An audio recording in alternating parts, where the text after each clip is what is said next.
Il y a plus d'un demi-siècle, parmi les camps des prisonniers français du Viet Minh, il y avait le camp de Banca d'octobre 51 à février 52. Embranchement de la piste du camp de Banca.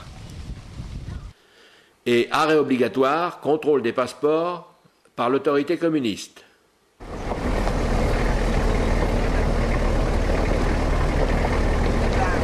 Dans le village de Bongson étaient stationnés les bonhommes du camp ainsi que le commissaire politique chef de camp. Les prisonniers étaient dans les cagnards des habitants à Banca. Un bosquet de grands arbres était surnommé l'île d'Amour, il s'y déroulaient les séances de lavage de cerveau. Les sépultures des prisonniers décédés se trouvent au sud-est, au pied de la montagne, sur des gradins de la rizière. Photo aérienne prise par nos services de renseignement quelques jours après que les prisonniers aient quitté le camp. L'île d'Amour, l'emplacement des tombes. C'est au camp de Banca, dans cette île d'Amour, qu'ont réellement commencé les séances de rééducation politique intensive.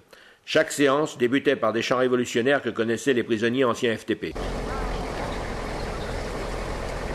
Arrivé à Bongson.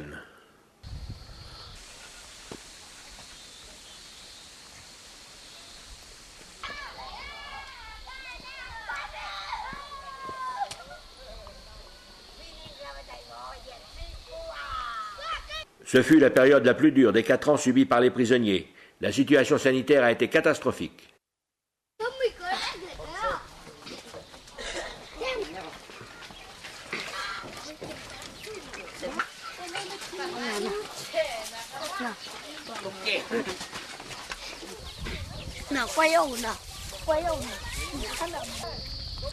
L'île d'Amour et voilà Banca.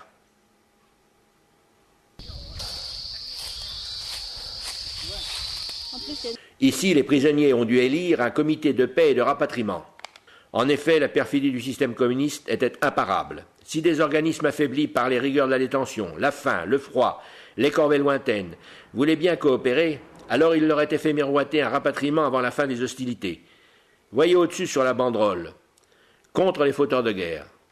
Cette violation des consciences a aggravé la situation sanitaire. 9 décès en 3 mois. Voici le commissaire politique du camp de Banca, le commissaire Kitou. Il n'était pas un inconnu, il avait été commissaire adjoint au camp de Bangkong en mars 51 et chef de camp un mois en avril-mai à Banjiang.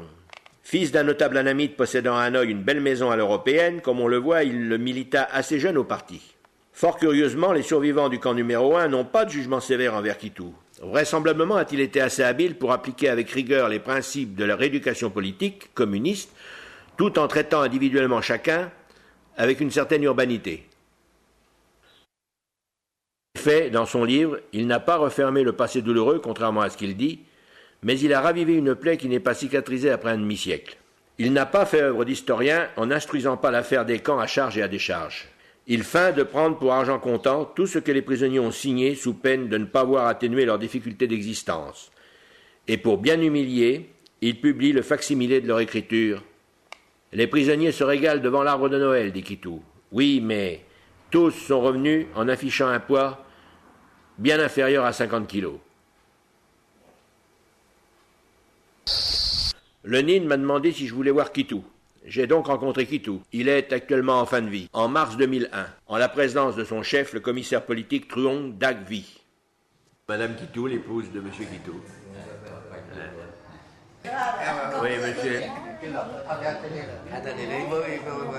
Mettre de l'or dans ses cheveux.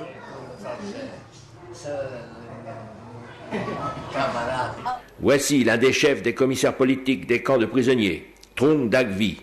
Il est ancien du lycée Albert Sarraut et a demandé à faire partie de l'association des anciens de ce lycée à Paris. Remous de mécontentement dans l'association.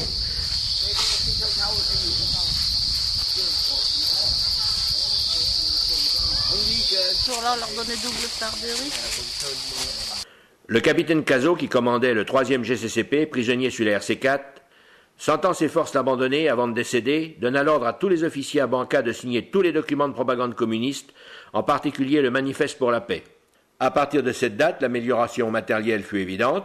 Les prisonniers reçurent une somme en liquide pour acheter une partie de leur nourriture au marché de Trun Kampfu, et il n'y eut plus de décès.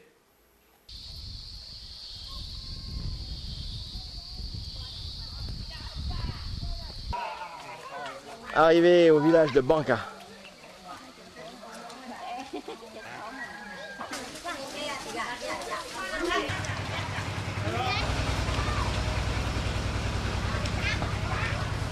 Allez-y, allez-y.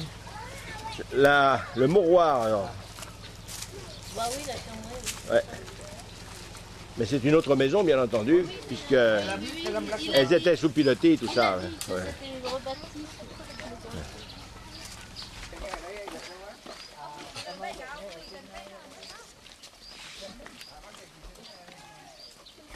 Con đi con, chiều, chiều chép bụng.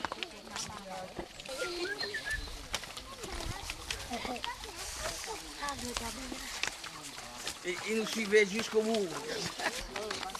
Quay không? Mình đâu à? Không à?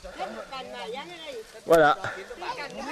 C'est ici que 9 de nos camarades sont morts et enterrés. Dans ce superbe paysage. Donne, je vais te filmer, Serge, tu vas aller faire ton... Et pour l'éternité.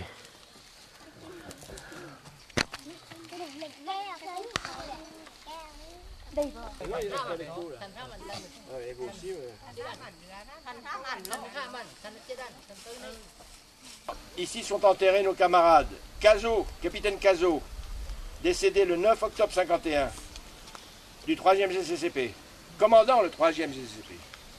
Le capitaine Mathieu, premier tabord, 25 octobre 51. Le capitaine Feuillet, 8e RTM, 20 octobre 51. Le lieutenant Hyper, 1er bataillon étraillé parachutiste, 25 octobre 51. L'adjudant Silbert, 6e RIC, 27 octobre 51. Le lieutenant Béraud-Sudreau, 11e tabord, 28 octobre 51. L'adjudant Dénéchaud, 3e REI, 18 décembre 51.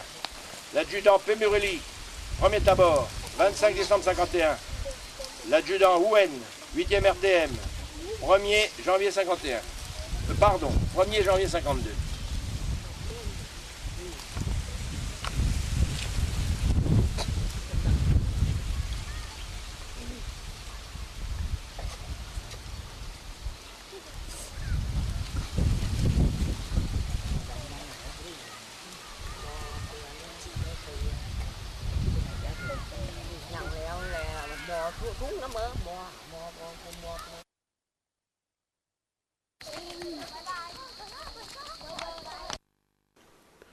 Derrière nous, nous laissons une scène émouvante. 2 femmes âgées et des enfants restent sur l'emplacement des sépultures et semblent se recueillir.